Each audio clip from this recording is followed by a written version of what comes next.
బద్రీనాథ్లోని రాళ్ళు పడి ప్రస్తుతానికి ఆఫీసర్ అక్కడ చూసారా వెనకాల ఎంత పెద్ద లైన్ ఉందో, ఇటుపక్క చూసారా ఎంత పెద్ద లైన్ ఉందో. మేము వచ్చేసరికి దారిలోనే చెట్లు పడిపోయాయి, ఆ ముందున కూడా రాళ్ళు పడ్డాయి, అవి క్లియర్ చేశారు.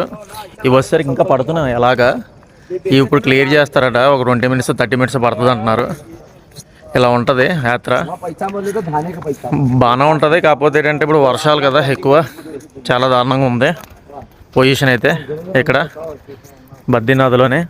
మిగతా ఏరియాస్లోనే మరీ ఇంత స్లైడింగ్ చూడలేదు, పడుతున్నాయి కానీ మరీ ఇంత దారుణంగా పడలేదు. బద్రీనాథ్కి వెళ్ళే దారిలో మాత్రం బాగా ఎక్కువ రాళ్ళు పడుతున్నాయి అన్నమాట. చూసుకోండి, వచ్చేటప్పుడు జాగ్రత్తగా రండి.